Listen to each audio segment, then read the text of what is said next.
I'm going to be discussing now the conventions I have and haven't followed for my magazine. Here is my front cover. I wanted to start by saying I followed that. I've got a list of the conventions here that I'm going to be going through. First on the list is the date line or an issue number, which I haven't put on here. I decided to challenge this convention because I believed that I wanted only what I thought was important to the actual magazine itself to be on the front.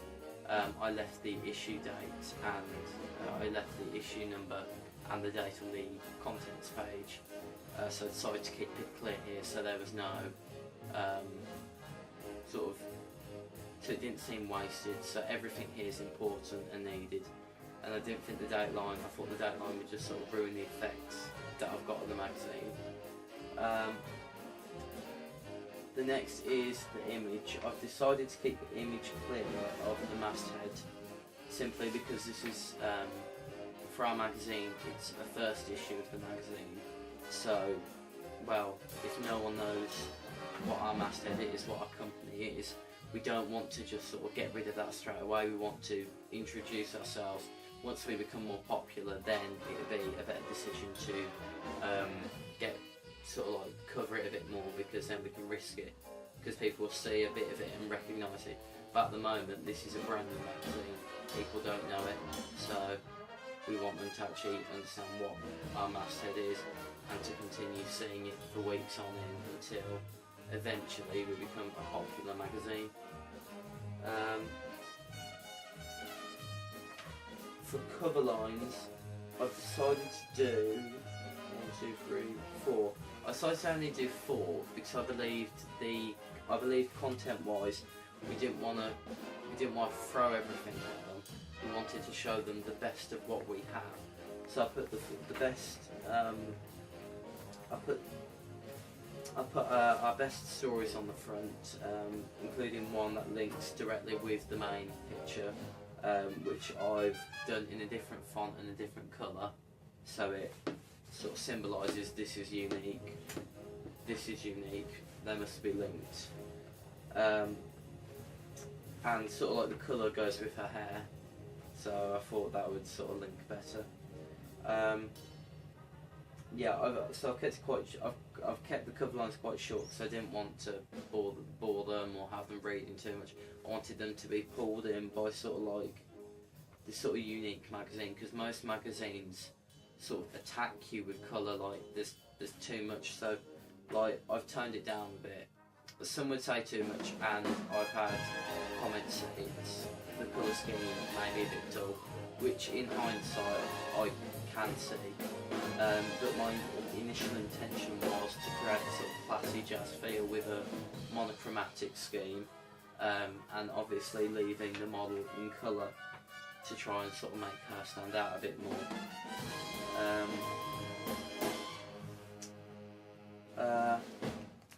Around the text, I've put, with the exception of the text here, I've put drop shadows on a lot of the fonts to help me make it stand out, because well, this is white text on a black and white background. There's a risk of it getting lost. So I put a drop shadow around the entire letter to sort of say here's the text, like make it stand out more so it's more visible. And I did an outer glow on Need I Say More to make that stand out. And all that jazz stands out by itself. It didn't need anything, but I put a drop shadow just to sort of like more because of the situation of it's because I can put a drop shadow. It gives it a more three-dimensional feel, as if it's pushing its way out of the page. Now I'm going to do a brief comparison of my magazine to an alternative jazz magazine called Jazzwise. Jazzwise, as a popular magazine, as previously said, my magazine is the first issue, so I haven't put the model above. But Jazzwise is the leading jazz magazine in the United Kingdom, so they can risk putting a model in front of the actual headline. what they've done that I decided to go against because it didn't feel right was that they've sort of like they've filled their page. Now I do like the colours they've been using, and I do like the colours they've been using relative to my own. So I will in the next time I will sort of look at that using more colour, because when comparing the two, when comparing the two, Jazzwise does look will bring you in more. It will pull you in more because of the colours they've used. Also, they've put a pug, but personally, I don't. They've put a pug. Sorry, it's very awkward. They've put a pug here, but personally, I didn't think.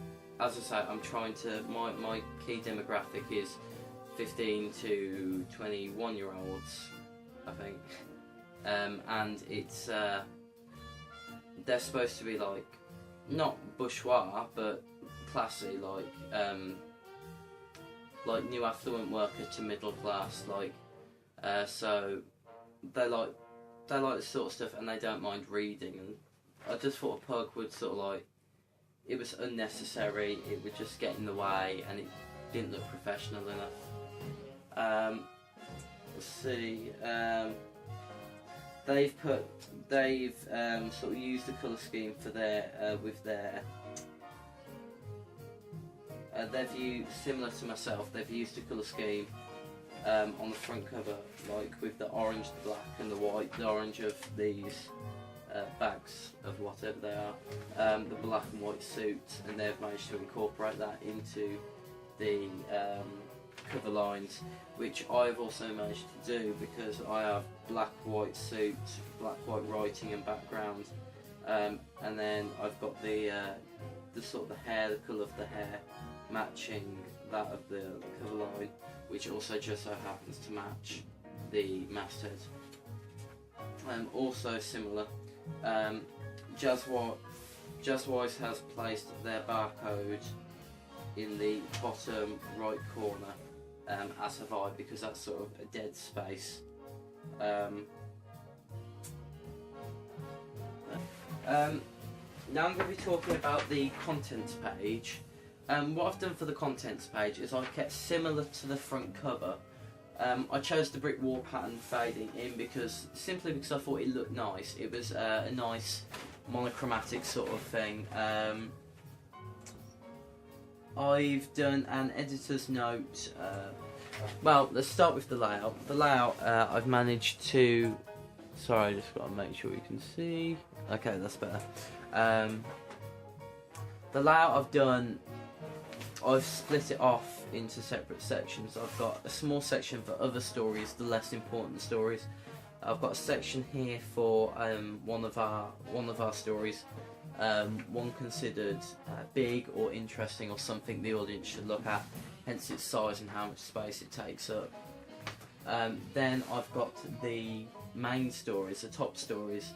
I've decided to box them off with an accompanying thing, simply because it was a nice sort of like the tile design. I just thought it looked nice. It would give the audience some form of interest, thinking, oh, let's see what's over there, what's going on there, and then they would read the caption with the picture, so I can sort of see what's going on. Instead of putting it an issue number, I've decided I'd just put a date. So I've put January 2014 here. Repeated masthead here because it fits, it works well, and then the contents obviously here to tell you where you are. Colour scheme, I've got, as I say, gone for a similar colour scheme to the front cover. I've also put an editor's note. All this has been blocked off with these black lines, piecing it together. But the editor's note is just something a little personal from sort of me to engage the audience more, to make it more of a personal magazine, a shared interest. So yeah, I put that in there, and in there it tells you some stuff about the stories, like what's happened and like what the magazine's like actually got involved with, not just the stories but sort of like behind the scenes. So one thing that's been featured on the front cover and down here in the contents is Alice Park Davies surprises audience at the London Jazz Festival with a brand new set written for what's now been announced as her new album. Why was the mystery album kept so secret? Joan Lauderdale interviews the woman herself. So then I make reference to that here, saying I met her, to sort of say I met her at the concert, to sort of say we've been at the London Jazz Festival, we've been looking around for our viewers, and we found this. And so I've said, we have many stories covering some things that happened at the London Jazz Festival, such as Alice Park Davies, whom I had the pleasure of meeting. This makes it seem like more than a magazine. It is more like, you can almost see like loads of people's diaries and some very interesting stuff inside. So it's not just I met this person and I interviewed them. It's I met this person at a festival. We had a talk, we had a laugh. We are people. We are more than just journalists. We are human beings, and we are here for more than just the story. We are here because we enjoy it. That was the message I sort of wanted to get across. In comparison, here is the Jazz Boys contents page, in which they've done something quite clever. They've done two sort of features. They've done regulars and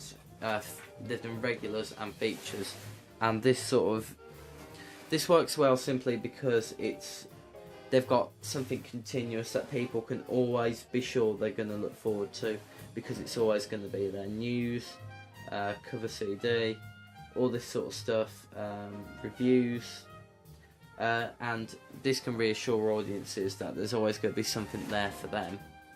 And then the features is a nice section because it tells them what they should really be looking out for, unique to this issue only. They too have done as I have and put the masthead here with the date and the title for the page, contents. They've also got a web address down here to sort of bring people in. I haven't done that simply because as a new magazine it wouldn't yet have a web address. We want to engage an audience, but we actually need one first. Though web advertising does work well, until we can really get on our feet, I didn't think a website would be the right call. No clearly, as far as I'm aware, no clearly thinking company would immediately put a website off. This would be the trial period really to see if the magazine took off, so they wouldn't pay for a website to be put up if it didn't go anywhere. So for the initial starting there wouldn't be a website. All the best features are inside the magazine. We would contact through social networking, but no actual individual website. What they've done differently here is they've got one single model in the middle here relative to what we've done. We've got one standout model which is down here, Parry Powell, but we've also got many different pictures to sort of like attract the audience and go, because we've got enough text here and there's enough text inside the magazine, some pictures really just help and keep people interested. So the idea of the pictures is to make people sort of like see that, look at that, like you've got fancy clothing, quite the venue, makes you think what's going on here. Here you've got a woman on the piano, and assuming that she'd be a celebrity, this would be a recognisable woman. And the same with these three here. Assuming they're recognisable, then you'd want to read about them. Okay. Lastly, I'm going to be doing a look at my double page spread. Now, what you often find in some magazines, not all though, is the masthead. They'll use the masthead and put it in the corner somewhere. But I decided, as the key story in being as I already know what magazine. I mean, I know it's the idea of branding the magazine, but again, I didn't think it'd be effective to put something in that just sort of wasted space. For example, a masthead just going, it didn't fit the page, it didn't look right, so I've challenged that convention to try, because I felt it wouldn't look right. And if you look at the masthead here, the colours of it and the writing just wouldn't work with the kind of story we're doing. I've also put a byline, which is by Joseph McElligott. I've done it in similar colours to match the title, sort of to designate that this is my story that I've written it. And yeah, another thing is a quote, which I've sort of doubled it as a caption for the picture, because but the quote is, "I don't know what I'll do really. I think I'll just keep writing. There's plenty more I have to say. If I lose my muse, I will go out and find one. I'm not going to pander to the world and just write for the sake of it. I'm not bothered about fame. I just want people to see what really matters through my music." A longer quote than what you'll usually get. What you'll usually get is a very short quote, like just something big to sort of bring someone flicking through in, like it was the worst experience of my life. Then the audience will look and go, oh, and then they'll read on about it. But the thing is, this is for a more mature audience, my magazine. It's like you'll usually find them in a gossip magazine or in a magazine for teenage pop. That's not what I'm doing, so I don't need to pull anyone in with a scandal. Because as I said, this is for a more mature audience, an audience who want to read about this stuff, who there is a market for out there that I've discovered from the research. So I used quite a large quote because of all the things that my interviewed musician had to say, I felt that was the most important. So that's why I've outlined it, and I've also used it as sort of a caption with the picture because it's about what she's going to do for the future, in which there's a reference leading into it down around here, and sort of the way she's sitting, she's looking off into the distance, the kind of thing that like you'll find in those really cheesy like movies. If someone's thinking about the future, they'll be staring off into the distance. That's sort of what I've done here. She's staring off in the distance, thinking about the future. To caption it, there is her quote, and so that's what I've done. I've put her title, simply her name, because the idea of this story, she's a rising star, and so she's a rising star, and she's recently become very popular for something she's done. In this case, it's a song which accidentally made its way to become a #1 hit. So everyone will have heard her name, and so I need to put little more than her name to try and pull in the audience, because this is someone no one's heard of until recently. So if someone's got a story on her, I'm going to be able to say, I don't even need to say what it is about her that we're talking about. The fact that I've got her, this exclusive, will bring in the audience. I've put a subheading underneath, which says, "And we call that the rebirth of the blues." That's a slight pun, because there is a song called "The Birth of the Blues," sang back in the 50s, I guess. I first saw it being performed by Sammy Davis Jr., Dean Martin, and Frank Sinatra, three very popular jazz icons.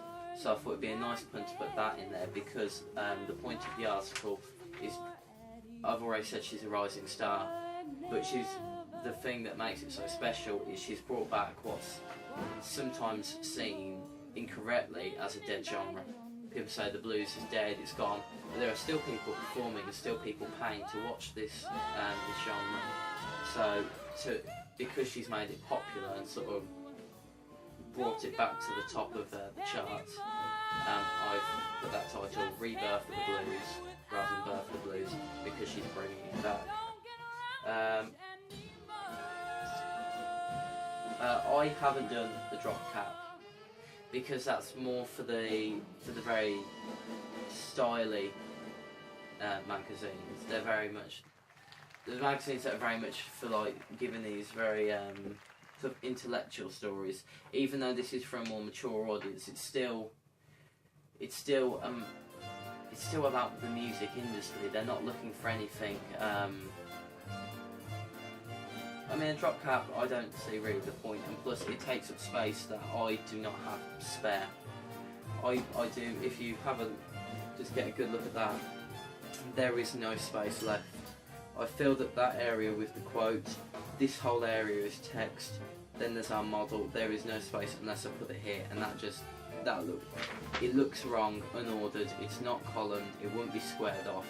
So I found the only way was to have the story here, quote here, but a drop cap just seemed unnecessary, especially for what little resources I had available for this page. I couldn't shrink the picture because but this is pretty much the edges of the picture. If I shrunk it anymore, you'd have a large white space, and I'd have to fill it with like a line, just a random line, and it wouldn't look very good. I've put page numbers down the side. It's not on this current copy, I'm afraid. I've got to put that. It's not on this current page, but where they would be, if you look on the blog, would be there being these white blocks here.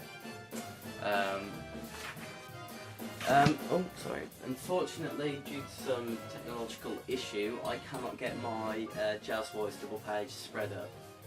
Cursed thing. So I've managed. So I've got an alternative which I was going to use originally as a similar template, but ended up not doing so. Which, to be fair, is still it doesn't make it any less of a good jazz magazine double page spread. So this is called the Blues from a magazine called Blues and Soul. Comparing mine to theirs.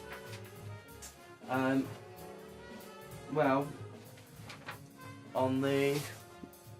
Yep, sorry, just have to make sure you can actually see it. Models are the other way around. Theirs is on the left, so the first thing you'll see is this woman called Chiara Delevingne, whereas I've got my text accompanied by the title. So they've done similar, they've used simply the name as the title. And they've got the model sort of sitting, leaning back. The only difference is with the model is whilst we've got Chiara Delevingne on one side of the page, just sort of sitting there, and then the text on the other, mine sort of seeps into both. So I've got the model mainly on one side of the page, and then the legs seeping into the other. And the same on the other way around. I've got mainly the text here, but still I've got more here on the picture side. So it's been split, but it's not. The page has been split, but I haven't abandoned, like I haven't left out anything. So there's still more to see, and I've managed to sort of stylise it a bit by having the text curve around the model. What they've done here differently is they've done again the quote. They've done a small quote, which there's nothing wrong with. It's general convention. It's what most people do. As I say, I've developed that convention by putting a full quote. I've developed it for my more mature audience, and again to do with the audience, they've done like a question and answer. So just repeated questions and then followed by an answer and a small competition in the corner. What I've done is I've done an article in continuous prose, but I've developed it because it has elements of a questionnaire. I talk about the music as in a normal article or story, but then I mention a question I've asked, and then I have a paragraph of what my interviewed person said, because I felt that blends the two together, so it's not too much. You're not reading too much and thinking you're not reading in too much and thinking, oh, this is a lot to read, it's quite boring. I mean, I'm getting information, great, but I'm not hearing from her. Here you get a mix, you get told all the key information, such as the music of the model was played by a 32-piece orchestra. My name's Roy. Well, come here, Roy. But then you also get like the quotes of her saying like she couldn't believe it, she was in shock from like all the attention she was getting, and I thought that'd be a nice mix to keep the audience interested and informed.